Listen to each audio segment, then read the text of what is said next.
everyone, welcome to all of you and Jyoti Kumari.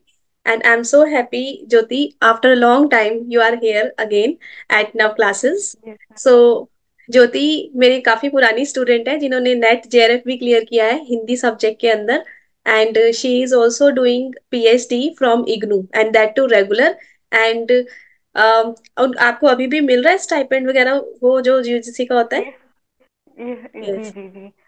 जी जी. She is also getting JRF fellowship also from UGC. So congratulation Jyoti. And we are so thank you ma'am. Obliged कि आप यहाँ पर आए अपना time निकाल के. ठीक सेम है. है मैम, मुझे भी बहुत अच्छा लग रहा है इस चीज़ के लिए। जी.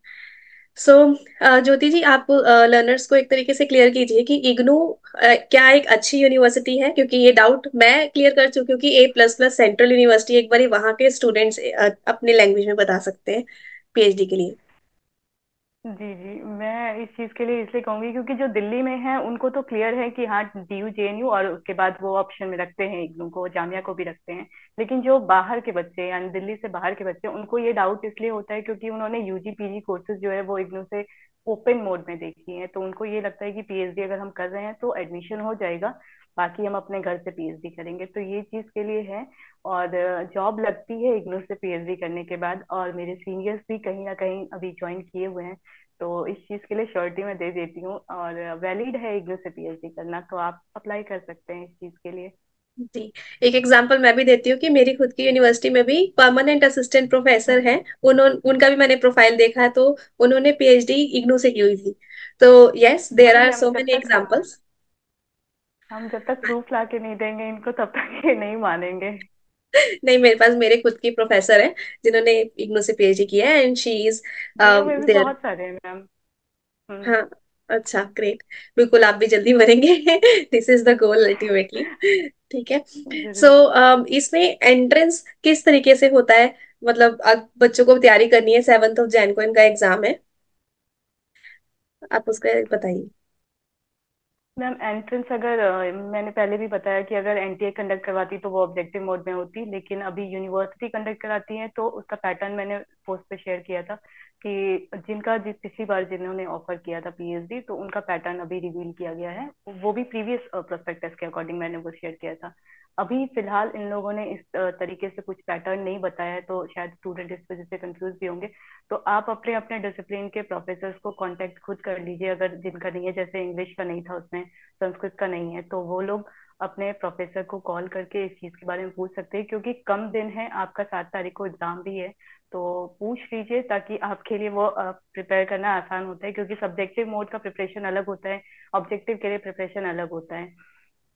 तो बाकी जो मेरे डिसिप्लिन के हिंदी के हैं तो उनके लिए तो मैंने बता दिया, डिस्क्रिप्टिव मोड में, तो वो थोड़ा रिलैक्स रहे इस चीज के लिए और सब्जेक्टिव मोड में ही तैयारी करें। बाकी अदर डिसिप्लिन वाले अपने प्रोफेसर से कांटेक्ट कीजिए, और प्रोफेसर आपके कॉल उठाएंगे। आप लोगों को अगर ये लगता है कि इंग्लिश में प्रोफेसर कॉल नहीं उठाएंगे, तो कॉल उठाएंगे, वो आपके आंसर को भी करेंगे, तो इस वजह से पूछिए सवाल, और वो है अब आपके ये ना हो लिए। कि ये लाखों बच्चे कॉल करके परेशान करते हो गए, हम साइड कर देते हैं वो. नहीं कोई बात नहीं, नहीं. जेन्युइन वो क्वेश्चन हो तभी। हाँ, हाँ, जेन्युइन क्वेश्चन है वो मैं तभी यहाँ आप पर भी उनको लगा डिस्कस दूंगी. कीजिए। और जी जी तो ज्योति का कहना है कि हिंदी वाला जो होता है वो डिस्क्रिप्टिव रहेगा, और मेरा जो कॉमर्स जी। वाला मैनेजमेंट वाला है वो आपका एमसीक्यू बेस्ड रहेगा, और बाकी भी जितना पॉसिबल होगा आप मेरे को वो भी दे दीजिएगा सो दैट मैं यहाँ पर बैनर पे भी लगा दूँ. ठीक है, तो आप यहाँ जी से भी जी देख जी मैम। सकते हैं. ठीक है. जी सो पीएचडी में बेसिकली जैसे कि रिसर्च मेथोडोलॉजी होती है, तो वो आपको क्या लगता है यूजीसी नेट से थोड़ी सी ज्यादा एडवांस होती है या फिर कम, या ठीक ठीक वैसे ही सेम पढ़ना है? मैम, क्योंकि यूजीसी में ना चैप्टर डिवाइड होता है, जैसे टीचिंग एप्टीट्यूड भी रहता है, रिसर्च भी रहता है, कम्युनिकेशन भी हाँ. रहता है, कॉम्प्रिहेंशन भी रहता है, तो हमने ज्यादा फोकस रिसर्च पे नहीं कर पाते। लेकिन पीएचडी में जब आप आते हो तो आपको 50 जो क्वेश्चंस है वो फुल्ली रिसर्च बेस्ड होते हैं, उसमें मैथमेटिक्स का क्वेश्चन नहीं होगा। तो इस वजह से वो टफ इसलिए लगता है, क्योंकि 50 क्वेश्चन रीजनिंग रिसर्च के दिखते हैं तो सबको लगता है टफ है। लेवल वही है, और क्योंकि हमारे डिसिप्लिन में वो चेंज हो जाता है। पहले मैं नेट की तैयारी कर रही थी, तो नेट के टाइम आपसे रिसर्च जब पढ़ा था, तो वो तो आसान से हो गया जेआरएफ के टाइम। लेकिन जब मैं पीएचडी के लिए तैयारी कर रही थी, तो वहां पे हमारा क्वालिटेटिव मोड है और हिंदी में, हाँ जी. तो कुछ भी ऐसा T test, F test, Z test, ये सब कुछ कुछ भी काम नहीं आया। तो फिर इस चीज का थोड़ा मलाल रहा कि जो कुछ मैंने रिसर्च के लिए पढ़ा वो फिलहाल मेरे लिए पीएचडी में काम नहीं आया। क्योंकि सब्जेक्ट अलग हो जाता है और फिर क्वेश्चन जो है वो अलग हो जाते हैं, तो इस वजह से। बाकी अच्छा, अदर सब्जेक्ट के लिए वो सेम रहता है, बस थोड़ा यही है कि क्वेश्चन ज्यादा रहते हैं, तो इस वजह से वो लेवल टफ लगता है। लेवल वही है। मतलब ज्यादा मेहनत जो करनी नेक्स्ट। पड़ेगी क्योंकि आपको इस बारी जी। ऑफ फिफ्थ, मतलब कहाँ यूजीसी में ओनली 5 क्वेश्चन और वो मल्टीप्लाई बाय हम्म। 10 हो जाते हैं और 50 क्वेश्चन हो जाते हैं, तो ऐसा लगता है बस रिसर्च रिसर्च रिसर्च। लेकिन अगर आप अच्छे से पढ़ के इसमें जाओगे, ज्यादा हेक्टिक हाँ, हाँ हाँ हाँ। तो आप क्लियर कर सकते हो, ठीक है, इन डेप्थ भी क्लियर कर सकते हो। मतलब हम्म। ज्योति का कहना है कि टीचर एफ टेस्ट उनके हिंदी वाले सब्जेक्ट में काम नहीं आया क्योंकि वो डिस्क्रिप्टिव थ्योरेटिकल था, ठीक है। लेकिन जी जो मैम जी। दूसरे सब्जेक्ट हैं उनमें काम आएगा जहां पर उनमें काम एमसीक्यू आएगा, बेस्ड हाँ होगा। हाँ। ठीक है, और मैंने ये भी देखा है कि प्रीवियस क्वेश्चन में एमसीक्यू बेस्ड वाले में वो एसपीएसएस से भी क्वेश्चन पूछ लेते हैं, लाटेक्स से भी पूछ लेते हैं, तो कुछ ऐसे क्योंकि ना आपके सिलेबस में दिया हुआ है computer application of the research, hmm. तो इसलिए हम्म। वो ऑनलाइन कंप्यूटर में किस तरीके से सॉफ्टवेयर वगैरह हेल्प करते हैं, ऐसे क्वेश्चन वो पूछते हैं। जी जी। मैंने ये भी देखा कि बाकी डिस्क्रिप्टिव डिसिप्लिन को बहुत बेनिफिट होगा मैम। हाँ जी, हाँ जी, बिल्कुल। और मैंने ये भी देखा था कि डिस्क्रिप्टिव में इस तरीके के क्वेश्चन भी पूछे गए थे कि आपने जो टॉपिक चूज किया गया है तो उसके बारे में लिखो। इसका मतलब आपको रिसर्च प्रपोजल जो आप पहले से बना के लेके जाओगे, जिन बच्चों का जी जी। डिस्क्रिप्टिव एग्जाम होगा उनका रिसर्च प्रपोजल ही लिखने को आ जाएगा। ऐसा है क्या? जी मैम, वो हाँ वो इसलिए भी करते हैं कि उनसे ये पता चल जाएगा कि अगर आप जो प्रपोजल इंटरव्यू के टाइम लेने वाले हैं या ले आने वाले हैं, तो उसके लिए आप पहले से प्रिपेयर्ड हैं या नहीं, आपको कितनी नॉलेज है, उसका सिलेक्शन वही हो सकता है। अब वो इतने बच्चे एंट्रेंस देंगे तो किसी भी तरीके से उनको रिजेक्ट भी तो करना है ना, तो उस वजह से हाँ, वो प्रपोजल को मेनली फोकस करके इसमें रखते हैं। तो डिस्क्रिप्टिव ये वाले एक पेपर जरूरी जिनके चीज भी होंगे, मुझे, हाँ। हाँ जी, हम्म। तो उनका वो रिसर्च प्रपोजल बेस्ड क्वेश्चन भी पूछ लेते हैं कि आपने ये जो प्रपोजल चूज किया है उसके अंदर इसका भूमिका क्या होगी, इसमें मेथोडोलॉजी कौन सी यूज करोगे, इस हाँ हाँ तरीके हाँ। से भी पूछ लेते हैं। हाँ जी। जी तो जी। आपने मेरे को क्वेश्चन पेपर भेजे थे तो मैंने देखे भी, और वो मैंने आप नव क्लासेस ऐप के अंदर शेयर भी करे बच्चों के साथ। सो thank you for that also. हाँ जी। सो अब हम बात करते हैं कि चलो अब हम ये इसकी तैयारी तो कर लेंगे, ठीक है, इंटरव्यू, अब बात आती है इंटरव्यू की। तो इंटरव्यू में किस तरीके से क्वेश्चन वो पूछते हैं? मैम इंटरव्यू तो फुल्ली बेस्ड आपका प्रपोजल के ऊपर ही होता है, प्रपोजल से ही रिलेटेड आपसे सारे सवाल पूछे जाएंगे। इंटरव्यू में भी 3 स्किल से वो जज किया जाता है। एक सब्जेक्ट डोमेन है, एक कम्युनिकेशन स्किल है, और तीसरा जो है वो रिसर्च मेथोडोलॉजी को लेकर है। तो इन तीनों के इर्द गिर्द ही सवाल रहेंगे। तो अगर आप जब इंटरव्यू के लिए प्रिपेयर कर रहे हैं तो इन तीनों पे अपना कमांड लेकर चले। और प्रपोजल ये होता है कि रिपीटेड होता है सब जगह, मैंने देखा है कि ये कहा जाता है कि इस पे काम हो चुका है, तो लेकिन आप जो प्रपोजल बना के जा रहे हैं बस उस पे हाँ, प्रेजेंटेशन अच्छा दीजिए। बाकी टॉपिक तो चेंज मैक्सिमम जगह हो ही जाती है। तो मेरा भी टॉपिक चेंज हो चुका है, तो इस वजह से मैं कह रही हूँ, तो इस चीज के लिए टेंशन नहीं लेना कि टॉपिक चेंज हो जाएगा, ये कह दिया पता नहीं सिलेक्शन होगा या नहीं, तो उससे घबराने वाली बात नहीं है। आप प्रेजेंटेशन अच्छा देंगे तो इम्प्रेशन अच्छा बनेगा और रिजल्ट भी शायद मिल जाए। Thank you. सो बेसिकली ये पूजा, ये ज्योति कह रहे हैं, एक सेकेंड, कि आपका रिसर्च मैथोडोलॉजी सारी, रिसर्च का जो भी आप प्रपोजल लेके जाओगे उससे रिलेटेड, और आपकी कम्युनिकेशन स्किल्स, उसकी बेसिक नॉलेज, आपके जी सब्जेक्ट बेस्ड जो कम्युनिकेशन स्किल है उसकी नॉलेज आपको होनी चाहिए। एंड वो तो मैंने भी देखा है, जहां मर्जी चले जाओ ये इस पे तो बहुत काम हो चुका है, आप क्या नया करके लाओगे, और बच्चे जी। वहीं डर जाते हैं कि मैम हमारा टाइटल ही खराब था क्या। लेकिन आप जिस भी टाइटल को लेके जा रहे हो कोशिश करो अच्छा हो, थोड़ी नोवेल्टी ढूंढ के लेके जाओ, लिटरेचर रिव्यू करके लेके जाओ। लेकिन जिस भी हम्म। को लेके जा रहे हो कि आप ना उसमें अपने आप में कॉन्फिडेंट होने चाहिए। अगर हम ही अपनी चीज में जी कॉन्फिडेंट नहीं है, वहीं पे हमारी हवाइयां उड़ जाए ऐसे क्वेश्चन, वो ये तो बेसिक है, आप सबको पता है ये लोग ये पूछने वाले हैं, ठीक है। सो इससे हाँ। घबराना नहीं है बिल्कुल भी। और कॉन्फिडेंट होके सारी सारी इन डेप्थ नॉलेज अपने रिसर्च प्रपोजल एरिया से रिलेटेड होनी चाहिए, ताकि कोई भी क्वेश्चन हो उसका आंसर हम सही कर पाए, क्योंकि ये रिसर्च के नॉलेज देखते हैं कि हमें तो रिसर्च की बेसिक नॉलेज है भी कि नहीं। हाँ जी, ठीक है। तो ज्योति, सो आप फिर उसके बाद इंटरव्यू के अंदर आपको क्या लगता है कि ये जो है फेयर सिलेक्शन करते हैं, यहाँ पर चांसेस बच्चों के हो सकते हैं मैम अगर ये इंटरव्यू का तो मैं अच्छी। ले सकती हूँ क्योंकि मैंने, हाँ हाँ, हाँ। मैंने हाँ, मैंने बाकी जगह भी इंटरव्यू दिया है, लेकिन मैं इग्नू के लिए श्योरिटी इसलिए देती हूँ क्योंकि यहाँ पे पहले तो ये था रूल कि जेआरएफ वाले भी एग्जाम देते थे, तो वो फुल्ली मतलब ट्रांसपेरेंसी पूरी अब मेंटेन करते हैं इंटरव्यू के दौरान तक और रिजल्ट तक भी।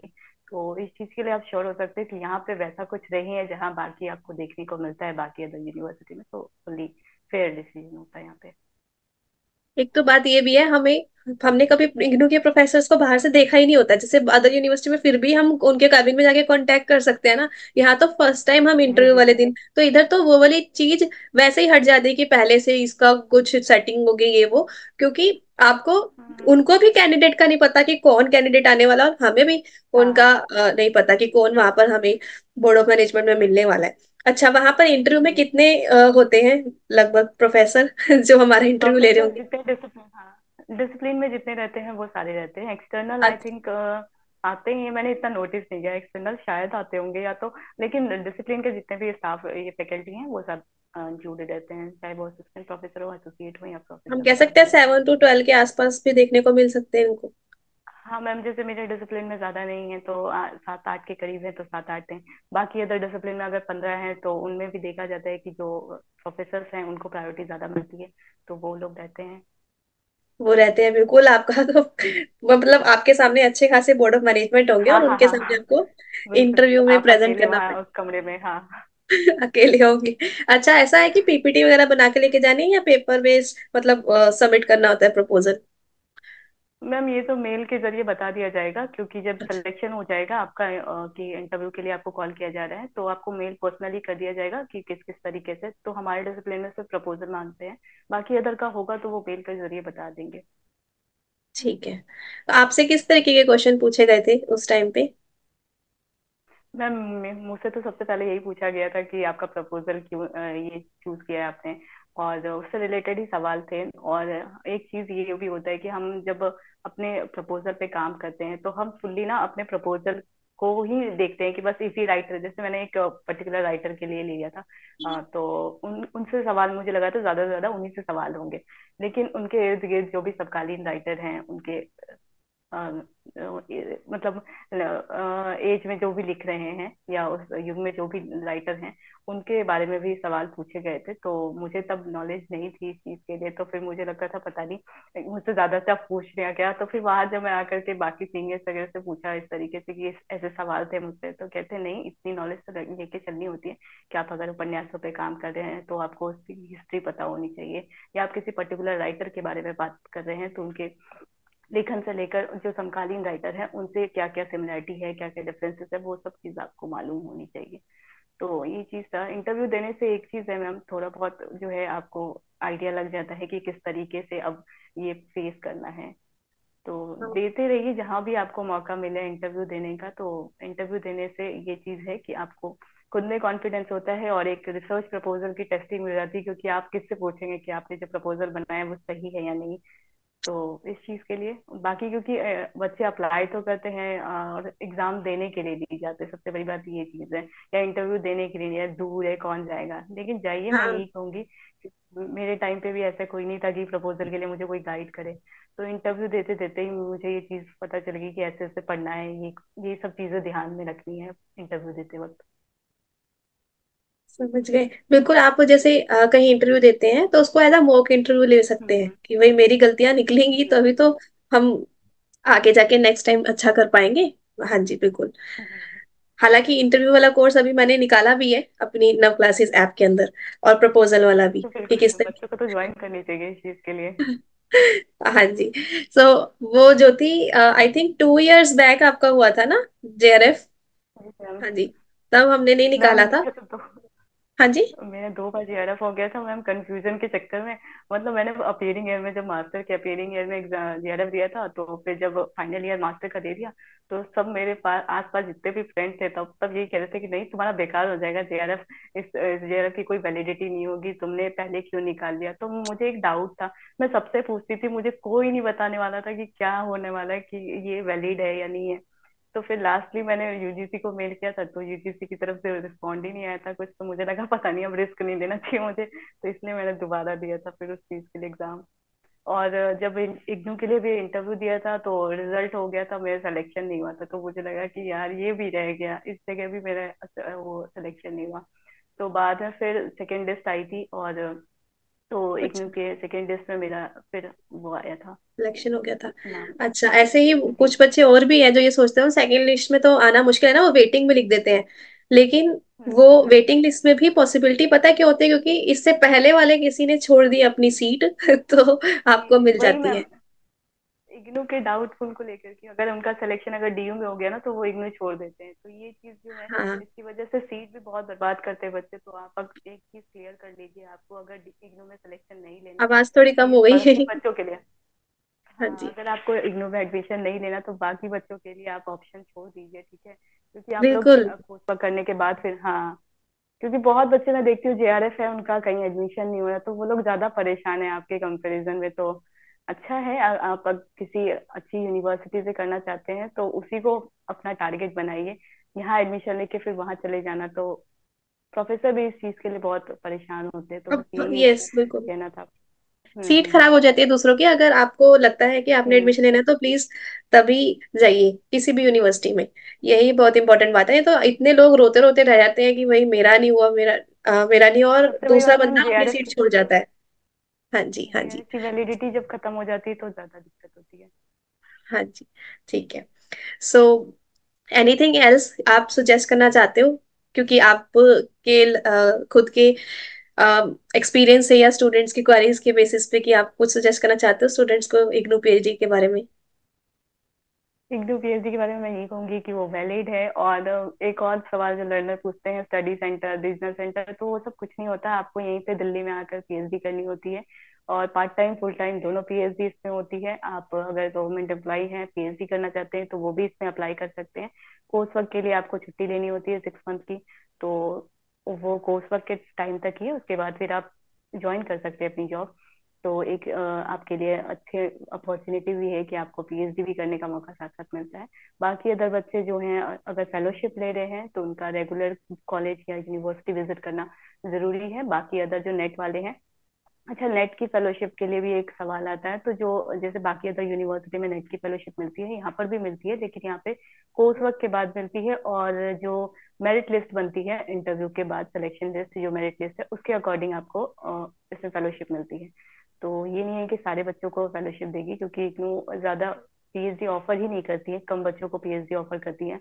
और सिलेक्शन प्रोसीजर भी उसी अकॉर्डिंग है कि ज्यादा बच्चे इसमें इंक्लूड होते भी नहीं है। तो जो भी मेरिट लिस्ट बनेगी उसी अकॉर्डिंग उनको फेलोशिप मिलेगी, लेकिन पीएचडी कोर्स वर्क कंप्लीट होने के बाद।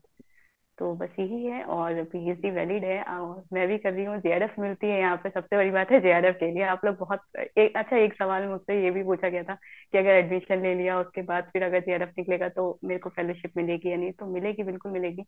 बाकी अदर यूनिवर्सिटी की तरह ही इग्नू भी है, तो उसको ओपन कोर्सेज से अलग करके एक रेगुलर कोर्स की तरह ही मानिए पीएचडी के टाइम। बस यही कहना है बहुत मैम। बहुत अच्छा से आपने एक्सप्लेन किया है।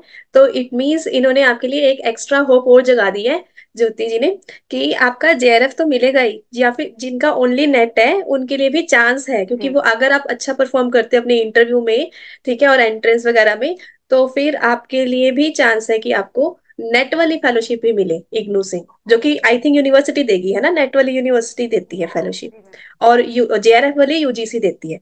तो ये वाला बेनिफिट यहाँ पर भी है। Very nice. और बेसिकली इग्नू से आप डेफिनेटली कर सकते हो, you can go for it. ठीक है। एंड हाँ, मेरे को ये वाली बात बताई थी कि रेगुलर एंड पार्ट टाइम से क्या दिक्कत है, उसमें कोई प्रॉब्लम नहीं है। ठीक है, पार्ट टाइम का मतलब सिर्फ ये होता है कि क्योंकि हम साथ में जॉब नहीं छोड़ रहे, तो इसलिए हम जी साथ साथ पीएचडी कर सकते हैं। बट पार्ट टाइम में आपको फेलोशिप नहीं मिलती। अगर आप रेगुलर करते हो जिसमें आपको 1 वीक में 5 डेज यूनिवर्सिटी जाना है, अटेंडेंस लगानी है, उसमें आपको फेलोशिप मिलेगी। ठीक है। जेआरएफ वाली फेलोशिप या नेट फेलोशिप तब मिलेगी जब आप रेगुलर भरोगे। जब पार्ट टाइम भरोगे, इसका मतलब आप या तो रोज रोज नहीं जा सकते, या फिर आप कहीं साथ में जॉब कर रहे हो, या जॉब कर भी सकते हो। सिर्फ कोर्स वर्क के 6 मंथ आपको रेगुलर तब भी आना पड़ेगा। वो एनओसी मांगते हैं, नो ऑब्जेक्शन सर्टिफिकेट, आपके प्रीवियस एम्प्लॉयर से, जी मैम। और फिर आप कर सकते हो। ठीक है, बट उसमें बस फेलोशिप नहीं मिलेगी, लेकिन पीएचडी वो वाली भी वैलिड है। ठीक है। On a closing note, thank you so much Jyoti ji, and हमारे लर्नर्स का उत्साह बढ़ाने के लिए आप भी बहुत आगे बढ़िए, और जल्दी जल्दी आपका पीएचडी सबमिशन होकर प्रोफेसर बनिए। डेफिनेटली आपके भी पूरे पूरे स्कोप है, क्योंकि आप इतना अच्छे से इंटरेक्ट कर पाते हो, बच्चों के डाउट क्लियर कर पाते हो। सो शुक्रिया।